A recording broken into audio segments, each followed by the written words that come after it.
Hello dear friends, you are most welcome at Study IAS with PN Sharma. Dear friends, आज हम discussion करेंगे 25 जून 2020 दैनिक जागरण। तो दैनिक जागरण में आज कौन कौन सी न्यूज है जो हमारे यूपीएससी एंड स्टेट पीसीएस के पॉइंट ऑफ व्यू से इंपॉर्टेंट है, उन सभी का हम डिस्कशन करेंगे डियर फ्रेंड्स। तो आज है डेट 25 जून 2020। तो देखते हैं कि आज के दिन कौन कौन सी हमारे लिए इंपॉर्टेंट न्यूज है जिनका हम आज डिस्कशन करेंगे। तो let's start today's Dainik Jagran analysis. तो डियर फ्रेंड्स, अगर हम फर्स्ट नंबर पेज पर देखें यहाँ पर, तो दोहरी चाल चलने से बाज नहीं आ रहा चीन। एक हमारे लिए हम लगातार कम से कम 10 से 15 दिन से हम लगातार इन्हीं न्यूज का क्या कर रहे हैं, डिस्कशन कर रहे हैं। यहाँ पर पहले हम हेडिंग देखते हैं कि वास्तविक नियंत्रण रेखा पर, यहाँ पर वास्तविक जो नियंत्रण रेखा है, वास्तविक नियंत्रण रेखा पर गलवान घाटी के दोनों तरफ दिखी चीनी सैनिकों की सक्रियता। तो वो तो हम पहले भी देखे थे माय डियर फ्रेंड्स। हमने पहले भी जो सैटेलाइट इमेजेस थी, सैटेलाइट इमेजेस उनके द्वारा हमने देखा था कि कैसे चाइनीज आर्मी के द्वारा वहां पर बिल्डअप किया जा रहा है। आपको मैंने सैटेलाइट इमेजेस दिखाई थी और उसको बात आज फिर देखेंगे। यहां पर चलते हैं डायरेक्ट, क्या कहा जा रहा है। पूर्वी लद्दाख में सीमा पर अतिक्रमण को लेकर जो तनातनी चल रही है, चीन दोहरी चालबाजी से बाज नहीं आ रहा। सैनिकों को पीछे हटाने और सीमा विवाद को वार्ता को सुलझाने पर सहमत होने के बाद भी चीन वास्तविक जो नियंत्रण रेखा है एलएसी पर है, वहां पर अपने सैन्य तैनाती बढ़ाने से अभी भी अपनी सैन्य तैनाती तेजी से बढ़ा रहा है। यहां पर जो इंपॉर्टेंट हमने देखा था कि जो खूनी झड़प हुई थी 15 जून की रात को जो प्रॉब्लम हुई थी दोनों देशों के बीच में, तो उसमें कई सैनिक मारे गए थे दोनों देशों के। तो यहां पर एलएसी पर लद्दाख के जो देपसांग इलाके में चीनी सैनिकों की संदिग्ध जो गतिविधियां हैं वो देखी गई। तो देपसांग और चुशुल जो एरिया, वहीं आसपास एरिया पड़ता है देपसांग। सैटेलाइट तस्वीरों के सामने आ रही है कि उसमें गलवान घाटी के दोनों तरफ चीन की जो आर्मी है उसकी मौजूदगी नजर आ रही है। माय डियर फ्रेंड्स, अगर डायरेक्टली हम यहां पर चले, डायरेक्टली हम इसको देखें तस्वीरों को, तो हमने पहले भी देखा था, हमने पहले भी इसके ऊपर डिस्कशन किया था कि कैसे चाइनीज आर्मी जो गलवान घाटी है वहां पर चाइनीज आर्मी के द्वारा, अगर ये 9 जून की तस्वीर है, इसमें यहां पर ही केवल गलवान घाटी में तस्वीर में जो आर्मी थी चाइनीज आर्मी, इसका बिल्डअप किया गया था। लेकिन अगर आप यहां देखोगे तो यहां पर बहुत ही ज्यादा हैवी मात्रा में चाइनीज आर्मी का हैवी बिल्डअप किया गया है गलवान घाटी में। साथ में हमने ये भी देखा था कि पहले आप देखोगे गलवान घाटी के आसपास जो एलएसी है वहां पर इन जगह एक्टिविटीज नहीं है, लेकिन चाइना ने यहां पर भी एक्टिविटीज 16 जून को अगर तस्वीरें, तो यहाँ ट्रक खड़े हैं, यहाँ पर ट्रक है, यहाँ पर मशीनरी है, ये सभी इंपॉर्टेंट है। उसके अलावा अगर 9 जून की एक्टिविटी देखें तो उस समय चाइना गलवान घाटी में कोई एक्टिविटी नहीं कर रहा था यहाँ पर, और यहाँ पर पानी है। लेकिन आप यहाँ पर देखोगे तो पानी खत्म हो गया यहाँ वाला, और साथ में यहाँ पर पानी नहीं है इस एरिया में, लेकिन आप यहाँ देखोगे तो यहाँ पानी आ गया। साथ में ये जो 2-3 ट्रक खड़े हैं यहाँ पर आवाजाही का रास्ता नहीं था पहले, यहाँ पर आवाजाही का रास्ता नहीं था, लेकिन चाइना ने यहाँ पर आवाजाही का रास्ता बना दिया। मींस जो एक्टिविटीज है लद्दाख में वो चाइना के द्वारा की जा रही है। और जो गलवान घाटी है जिसके बारे में बार बार जिक्र हो रहा है, तो एलएसी जो है, एलएसी की 3 जगह प्रॉब्लम हो रही है। गलवान घाटी है, यहाँ पर हॉट स्प्रिंग रीजन है, और यहाँ पर पेंगोंगसो जो लेक है, पेंगोंगसो लेक, वहां पर भी जहां पर फिंगर 4 एंड फिंगर 8 एरिया, वो भी हमने देखा था कि प्रॉब्लम कहां हुई थी। एलएसी को जहां क्रॉस करती है गलवान रिवर जो काराकोरम रेंज से निकलती है, यहाँ पर काराकोरम रेंज है, वहां से निकलकर जब एलएसी को क्रॉस करके ये वापस सियोक रिवर में मिलती है, तो जहां पर एलएसी को क्रॉस करती है वहीं पर साइट ऑफ प्लेस, मतलब वहीं पर लोग जो हमारे सैनिक थे वो मारे गए थे। तो ये सभी इंपॉर्टेंट है जो हमने देखा। अगर हम फिर आगे चलते हैं, यहां पर देखते हैं कि पूरा मामला और क्या है। यहां पर आर्मी ने, जो चाइनीज आर्मी, उसने कई तरह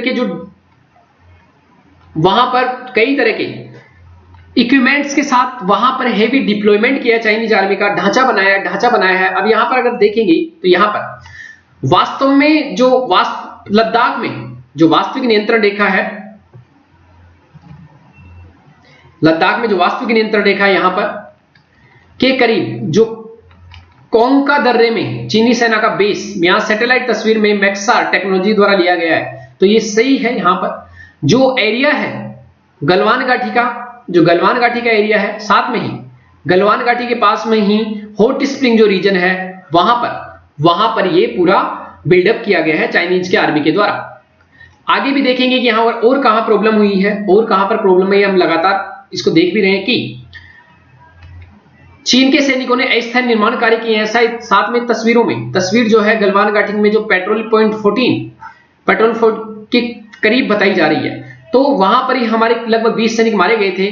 तो ये जो जमावड़ा है उसके साथ ही देपसांग के इलाके में अतिक्रमण का नया मोर्चा खोल भारत के दौलतबेग ओल्डी, जो दौलतबेग जो हमारे लिए इंपॉर्टेंट रोड बनाया गया है, उसको चुनौती दे रहा है कौन? चाइना। तो दौलतबेग ओल्डी क्या है वो अभी हमने देखा था।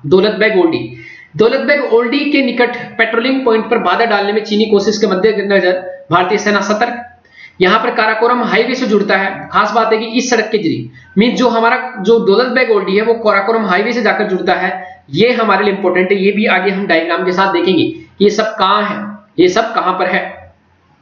यहां पर पूरा जो आमने सामने की सब बातें हैं, सब वही बातें हैं जो हम लगातार डिस्कशन कर रहे हैं कि गलवान घाटी एंड गलवान घाटी, वहीं पर की पूरी ये सब डिस्कशन है। आगे जो हमारे लिए एक इसके साथ हम जो न्यूज डिस्कशन करेंगे वो हमारी रहेगी FATF। पाकिस्तान को FATF की ग्रे सूची में बरकरार रखा गया है। अब ये FATF की ग्रे सूची क्या है, मींस वैश्विक आतंकवाद निगरानी जो संगठन है FATF financial action task force, उसकी ग्रे लिस्ट क्या है उसके बारे में देखेंगे। चाइना ने लश्कर-ए-तोयबा जैसे मोहम्मद इनके लिए इनको वित्तीय पोषण करता है चाइना पाकिस्तान, इसलिए पाकिस्तान को अभी ग्रे लिस्ट में रखा जाएगा। इसके बारे में दोनों के बारे में हम डिस्कशन करेंगे कि चाइना वाला जो प्रॉब्लम है पूरा कि हमको काराकोरम जो हमारा हाईवे है उससे जोड़ता है, साथ में ये सभी हम फर्स्ट पेज वाली जो बातें हैं उनको हम डिस्कशन करेंगे। तो डियर फ्रेंड्स यहां पर देखना आप, यहां पर अगर हम देखें, यहां पर हम पूरी जो न्यूज है उसका अगर एनालाइज करें तो यहां पर समझना क्या है पूरा मामला। यहां पर अगर हम देखें, पहले भी हमने बात की थी कि जो गलवान वैली है वहां पर पूरा स्टैंड ऑफ मेनली जो प्रॉब्लम चल रही है वो गलवान वैली में चल रही है, गलवान वैली। और यहां पर एरिया है patrolling point 14, 15 and patrolling point 17A। यहां पर जो पेट्रोलिंग पॉइंट जो इंडिया के पार्ट थे वहां पर चाइनीज आर्मी आ गई है अंदर की side. Hot spring and Pangong lake वहां पर भी दोनों आर्मीज के बीच में क्या चल रहा है, स्टैंड ऑफ। तो अब जो इंपॉर्टेंट हमारे लिए कि हमने दौलतबेग ओल्डी, यहां पर दौलतबेग ओल्डी सियोक रिवर है, यहां पर दरबुक, और यहां पर लेह तक हमने रोड बना दिया माय डियर फ्रेंड्स। यहां पर जो दौलतबेग ओल्डी है ये हमारे लिए क्यों इंपॉर्टेंट है, क्योंकि यहां पर काराकोरम रेंज है पूरा, यहां पर काराकोरम रेंज है। इस काराकोरम रेंज के लिए हमको हाईवे जाने के लिए यहां पर पूरा हाईवे जो काराकोरम रेंज में, इस हाईवे पे जाने के लिए हमें ये पूरा प्रोवाइड करता है कौन, दौलतबेग ओल्डी रोड हमको कनेक्टिविटी देता है। तो काराकोरम रेंज का जो हाईवे है, काराकोरम पास है, वहां तक जाने के लिए हमें दौलतबेग ओल्डी जो है वो रोड देता है, हमें रोड को प्रोवाइड करता है। अगर आप यहां देखोगे डायरेक्ट तो यहां पर जो पॉइंट लगा हुआ है ये है दौलतबेग ओल्डी, और देखो यहां पर ये है काराकोरम पास। तो काराकोरम पास से होके हम किसी भी सड़क से जुड़ते हैं, जब काराकोरम सड़क से, तो यहां पर दौलतबेग ओल्डी तक जाने के लिए हमें रोड देता है, वो कौन देता है, दरबुक सियोक दौलतबेग ओल्डी रोड। और ये हमारे लिए इंपॉर्टेंट जो गलवान रिवर के पास से, यहां से गलवान घाटी से होते हुए सीधा दौलतबेग ओल्डी जाता है। तो ये जो रोड है इसी को लेकर चाइना चिढ़ा हुआ है, जबकि चाइना ने खुद ने यहां पर रोड बना लिया है, खुद ने यहां पर सिनजियांग तिब्बत रोड बना लिया है, लेकिन जैसे इंडिया को बिल्डअप करता है चाइना को उससे प्रॉब्लम होती है। So these are important points. Again जो एक टॉपिक है जो हमने देखा था कि FATF financial action task force, उसमें कहा गया है कि इसकी ग्रे लिस्ट में रहेगा कौन, पाकिस्तान। इसकी ग्रे लिस्ट में अभी तक पाकिस्तान रहेगा। सबसे इंपॉर्टेंट कि FATF में दो लिस्ट होती है, एक ग्रे लिस्ट और एक ब्लैक लिस्ट। ब्लैक लिस्ट में जब कोई देश आ जाता है तो उसके ऊपर बहुत ज्यादा आर्थिक प्रतिबंध लग जाते हैं, व्यापार वगैरह बंद हो जाता है। जैसे एग्जांपल के लिए हम देखें तो नॉर्थ कोरिया भी ब्लैक लिस्ट में है, साथ में ही जो ईरान है वो भी किस पे है, ब्लैक लिस्ट में। पाकिस्तान को ग्रे लिस्ट में मींस वार्निंग दी जाती है कि अगर आप सुधरोगे नहीं तो आपको ब्लैक लिस्ट में डाल दिया जाएगा, जिसके तहत कई तरह के आर्थिक प्रतिबंध लगा दिए जाते हैं। हमारे जो इंपॉर्टेंट है कि ये जो FATF क्या है, फर्स्ट इसकी स्थापना 1989 में हुई थी माय डियर फ्रेंड्स। ये G7 देशों के द्वारा स्टार्ट किया गया था। यूपीएससी यही पूछ लेगा कि किसके द्वारा स्टार्ट किया गया था, या फिर फाइनेंशियल एक्शन टास्क फोर्स किसके द्वारा स्टार्ट किया गया था, G7 देशों के द्वारा। और ये यूएन की संस्था नहीं है, साथ में ये जो OECD देश है उनकी भी संस्था, मींस OECD जो है, OECD उसकी भी संस्था नहीं है। ये G7 देखो OECD के द्वारा भी स्थापित नहीं की गई थी, ये केवल G7 की संस्था है। इसका जो सचिवालय है, अगर सचिवालय की बात करें तो ये जो OECD है, OECD उन देशों का एक सचिवालय कहां पर, फ्रांस में। फ्रांस में पेरिस में इसकी सचिवालय है, पेरिस में, वहां पर इसका क्या है, सचिवालय। तो ये इंपॉर्टेंट याद रखना कि इसका सचिवालय कहां, फ्रांस पेरिस में। जो OECD का सचिवालय है वही FATF का सचिवालय है। सबसे जो इंपॉर्टेंट है कि 39 मेंबर इसमें है, उसमें इंडिया भी इसका एक मेंबर है। और इसका कार्य क्या है, अगर इसका कार्य देखें तो इसके दो कार्य हैं। एक मनी लॉन्ड्रिंग, जो मनी लॉन्ड्रिंग है मींस उसको बोलते हैं धन शोधन, मनी लॉन्ड्रिंग को रोकना, और इसको बोलते हैं धन शोधन मींस गलत तरीके से पैसा, मींस ब्लैक मनी को गलत तरीके से, जैसे ह्यूमन ट्रैफिकिज्म या फिर जो आर्म्स रहते हैं उनका ट्रैफिकिज्म, गलत तरीके से ड्रग्स को बेचकर पैसा कमाते हैं, उसको किस में लगा देते हैं, व्हाइट मनी के रूप में किसी कंपनी में लगा दिए, तो उसको बोलते हैं मनी लॉन्ड्रिंग। मनी लॉन्ड्रिंग के बाद में जो नेक्स्ट जो इसका कार्य है वो है टेरर फाइनेंसिंग, टेरर फाइनेंसिंग को रोकना। टेरर फाइनेंसिंग का मतलब क्या होता है, टेरर फाइनेंसिंग का मतलब क्या होता है my dear friends, terror financing का मतलब क्या होता है यहां पर कि आतंकवादियों को पैसा जो देते हैं उसको रोकना। तो यहां पर पाकिस्तान कई बार आरोप लगे कि वो आतंकी वित्त पोषण करता है, इसीलिए उसको ग्रे लिस्ट में रखा गया है। तो ये सभी जो मेन पॉइंट है FATF से रिलेटेड वो सभी आप याद रखोगे कि फाइनेंशियल एक्शन टास्क फोर्स लगातार 2-3 सालों से लगातार न्यूज में चल रही है पाकिस्तान के कारण। तो ये कब स्थापित हुई, किसके द्वारा स्थापित किया गया, इसे G7 देशों के द्वारा। सचिवालय इसका OECD में है, Organisation of Economic Cooperation and Development, और इसमें इंडिया इसका एक मेंबर है। कार्य इसके दो हैं, मनी लॉन्ड्रिंग में धन शोधन और टेरर फाइनेंसिंग को रोकना। इसमें दो लिस्ट है, एक ग्रे लिस्ट एंड एक ब्लैक लिस्ट। ग्रे लिस्ट में वार्निंग के साथ और ब्लैक लिस्ट में पूरी तरह प्रतिबंध लगा दिए जाते हैं। एग्जांपल के लिए अगर प्रतिबंध हम देखें तो कहां-कहां पर लगाए हैं, Iran and north Korea, Iran and north Korea. ये सब इंपॉर्टेंट न्यूज थी पेज नंबर 1। पेज नंबर 2 पर हमारे लिए कोई इंपॉर्टेंट न्यूज नहीं, नो नीड टू रीड। यहां पर चलते हैं आगे, पेज नंबर 3। पेज नंबर 3 पर अगर देखें यहां पर, तो पेज नंबर 3 पर भी कोई इंपॉर्टेंट न्यूज नहीं है। पेज नंबर 3 पर भी कोई इंपॉर्टेंट न्यूज नहीं है जिसका कि हम क्या करें, डिस्कशन करें। तो यहां पर याद रखना कि यहां पर भी ऐसा कोई न्यूज नहीं है। आगे चलते हैं, कोरोना की चुनौतियां, पेज नंबर 4 पर। यह हमेशा हम डेली देखते हैं इस पेज को, लेकिन यहां पर ऐसी कोई न्यूज नहीं है जिसका हम डिस्कशन करें। पेज नंबर 5, जारी है जंग, वही कोरोना वायरस से संबंधित कोई काम की न्यूज नहीं है। पेज नंबर 6, ये हमारे लिए थोड़ा इंपॉर्टेंट है कि राजनाथ सिंह कहां पर गए हैं, रूसी विजय परेड। मींस जो सेकेंड वर्ल्ड वॉर के समय जो रूसी दल ने लड़ाई की थी उसकी याददाश्त में मनाया जाता है कौन, ये परेड। और इसमें इंडिया की टुकड़ी ने भी क्या लिया है, भाग लिया है। इंडिया की टुकड़ी ने भी यहां पर भाग लिया है, ये हमारे लिए इंपॉर्टेंट है। तो ये जो आर्मी का एंगेजमेंट है, हमारी आर्मी का दूसरी आर्मीज के साथ एंगेजमेंट है, जो भी समझौते हैं उन सभी का हमें क्या करना चाहिए, कैसे हम अपने आर्मी को बेहतर तरीके से संबंधों के रूप में दूसरे देशों के साथ ज्यादा यूज कर सकते हैं, तब जाकर चाइना के ऊपर एक क्या पड़ सकता है, दबाव पड़ सकता है। अभी प्रेजेंट में जो प्रॉब्लम चल रही है, हमारी जो प्रॉब्लम चल रही है, उन प्रॉब्लम को लेकर भी हम यहां पर क्या कर सकते हैं, चाइना के साथ अपना जो एक संबंध है उसको और मजबूत कर सकते हैं, ताकि चीन के ऊपर थोड़ा दबाव पड़े। ये सब जो पूरा है कंप्लीट, ये सेकेंड वर्ल्ड वॉर के समय इंडिया के लगभग 87 जवान यहां पर शहीद हुए थे और लगभग 34,000 जो जवान हैं वो घायल हुए थे। मींस सेकेंड जो वर्ल्ड वॉर था उसमें इंडिया के जो देश थे, मतलब इंडिया जो था उसकी आर्मी ने बढ़ चढ़कर भाग लिया था। उसी के उपलक्ष्य में सेकेंड वर्ल्ड वॉर की विजय दिवस के रूप में चाइनीज अपनी आर्मी को के लिए ये याददाश्ती दिन था सेकेंड वर्ल्ड वॉर, उसके लिए मनाता है। नरवणे ने जवानों से कहा चीन के सामने डटे रहे। कहां पर प्रॉब्लम चल रही है, लद्दाख वाला एरिया। तो बस आप याद रखना, गलवान घाटी है वहां पर, यहां पर इंपॉर्टेंट है, गलवान घाटी में सारी प्रॉब्लम हुई थी।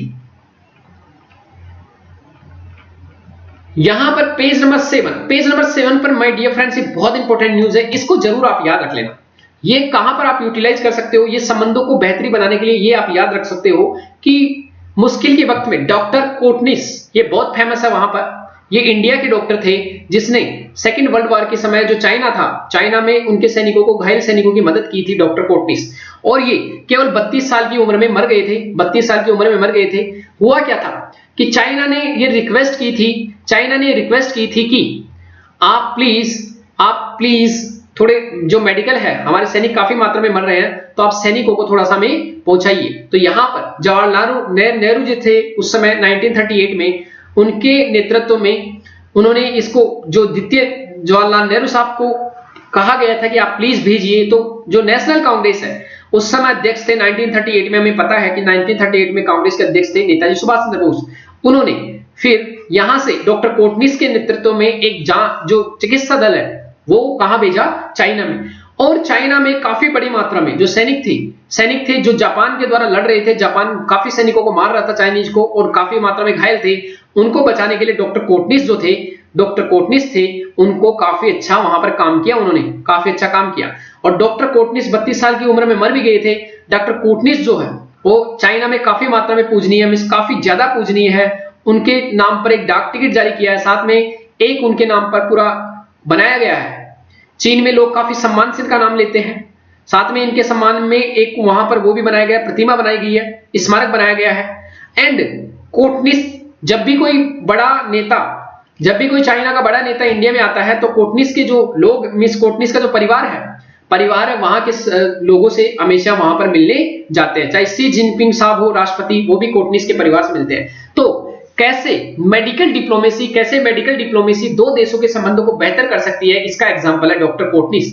और हमें लड़ाई झगड़ा छोड़कर इस टाइप के हमें क्या करना चाहिए, बेहतरी के काम करना चाहिए। डॉक्टर कोटनिस का दोनों देशों के बीच में लिख सकते हैं कि अगर हम ऐसे लोगों को दोनों देश के बीच में कुछ काम करने के लिए दें तो वो बेहतर कर सकते हैं।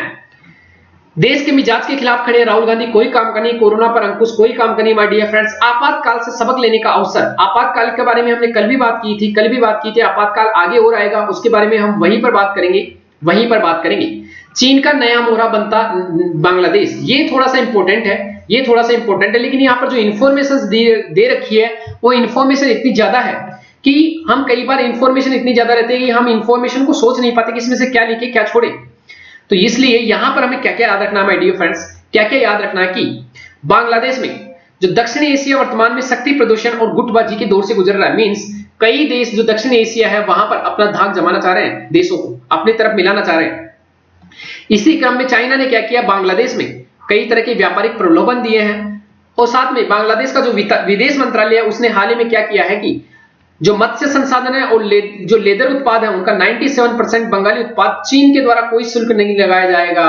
That's important. मींस जो ये सभी सामान है 97% बांग्लादेश उत्पाद, उस पर चीन कोई शुल्क नहीं लगाएगा। इट मींस 97% जो बांग्लादेशी निर्यात को चीन द्वारा लगाए जाने वाले टैरिफ से छूट मिलेगी। मींस सस्ता हो जाएगा बांग्लादेश का जो ये निर्यात है वो, तो इंटरनेशनल मार्केट में बहुत सस्ता बिकेगा। तो इससे फायदा होगा किसको, बांग्लादेश को। साथ में यहां पर जो इंपॉर्टेंट क्या है कि चीन लद्दाख अन्य मुद्दों पर बांग्लादेश से अपने साथ खड़ा करना चाहता है। यह भी इंपॉर्टेंट है कि पड़ोसी जो देश है वो चीन की जो भी आक्रामक नीतियां हैं, चाहे साउथ चाइना सी हो, चाहे एलएसी को लेकर नीतियां हो, उनमें समर्थन चाहता है।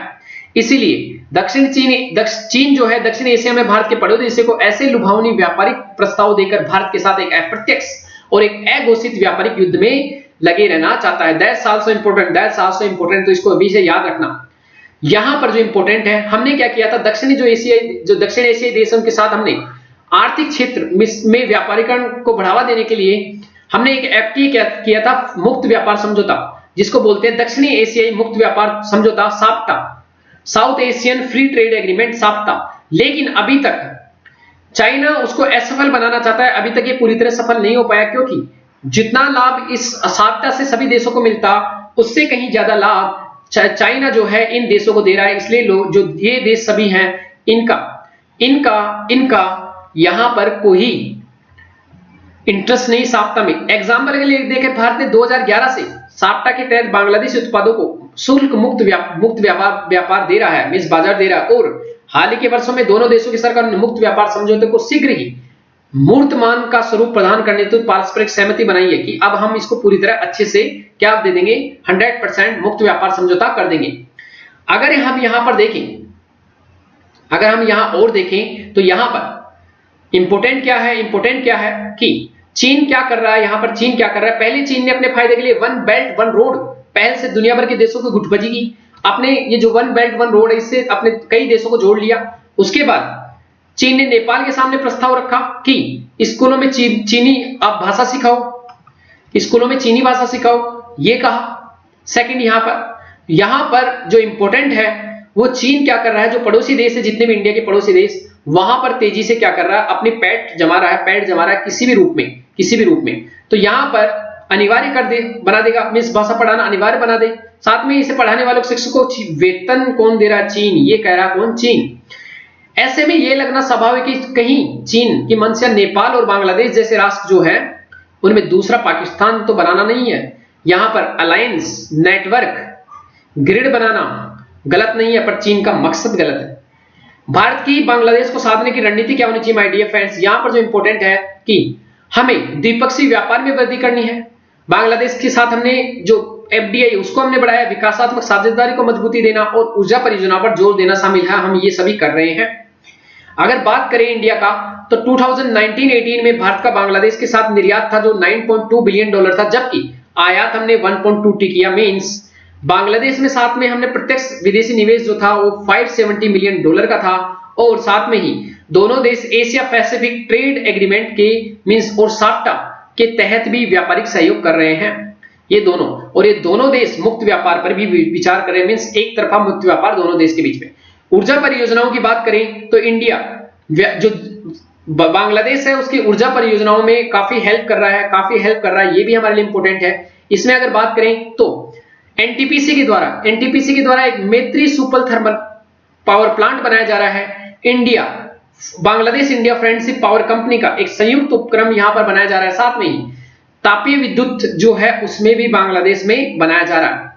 यहां पर रामपाल कोयला चालित विद्युत स्टेशन भी बांग्लादेश में, दोनों देशों का संयुक्त उपक्रम है जो हमारे लिए इंपॉर्टेंट है। उसके साथ में हम पाइपलाइंस यहां पर बिछा रहे हैं माय डियर फ्रेंड्स। इसके द्वारा पश्चिमी बंगाल के सिलीगुड़ी जो कॉरिडोर है वहां से डीजल की आपूर्ति उत्तरी बांग्लादेश मींस बांग्लादेश में किया जाएगा। सिर्फ इतना सा याद रखना। तो कौन कौन से काम हमें बांग्लादेश में कर रहे हैं ताकि उसका झुकाव चाइना की तरफ ना हो और सभी को बिजली पहुंचाने की राह भी आसान करने के लिए हमने क्या किया है, बांग्लादेश के साथ लगातार हम काम कर रहे हैं।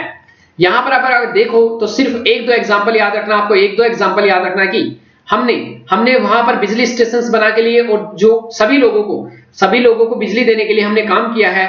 साथ में ही हमें यहां पर भारत सरकार ने 2019 में झारखंड के गोंडा जिले में विद्युत उत्पादन के उद्देश्य से 4 विशेष इकोनॉमिक जोन गठित करने की अनुमति दी है, जिससे उत्पादित जो सस्ती बिजली होगी उत्तराखंड में, झारखंड में, उसको बांग्लादेश में उसका निर्यात किया जाएगा।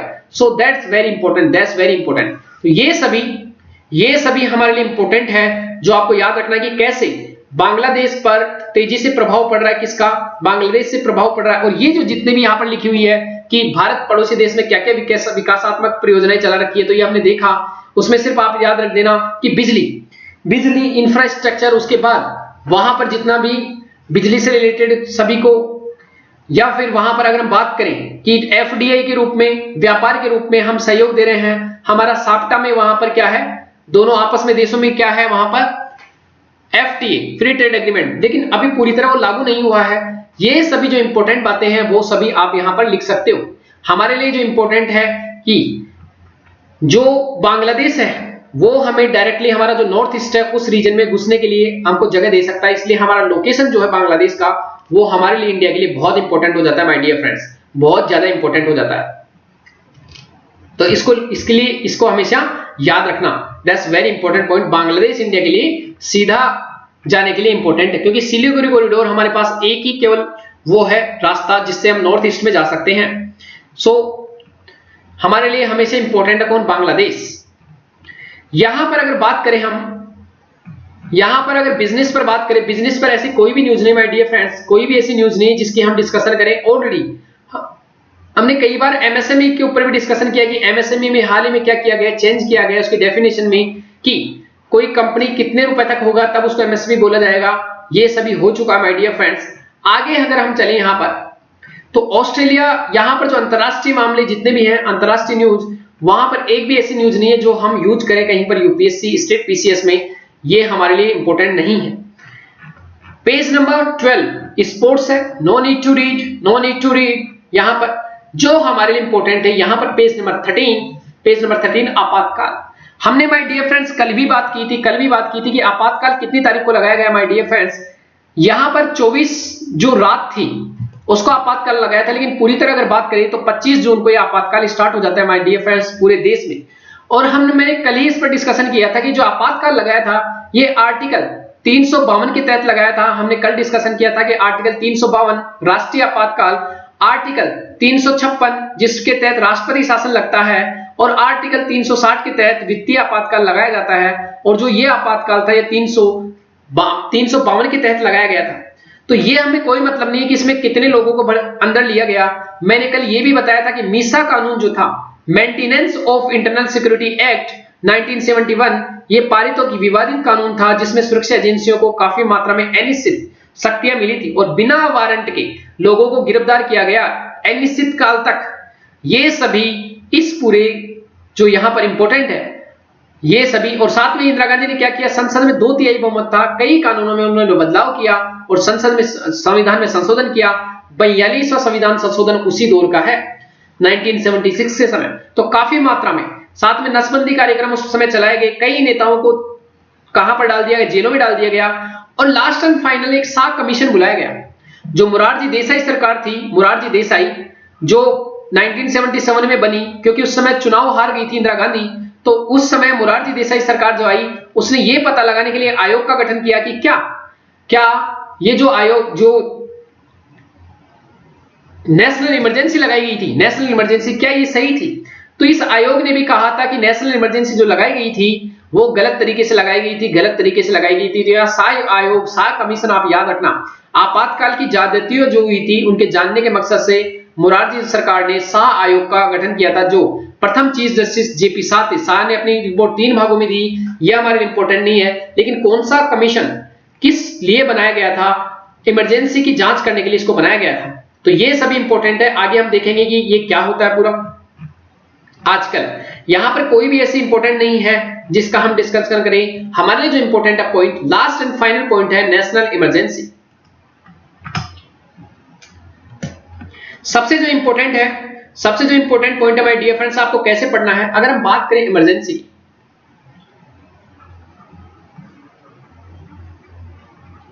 मींस आपातकाल, तो डियर फ्रेंड्स हमें पता है कि आपातकाल 3 प्रकार के होते हैं। एक नेशनल इमरजेंसी, सेकंड मींस राष्ट्रीय आपातकाल, सेकंड जो है वो है राष्ट्रपति शासन,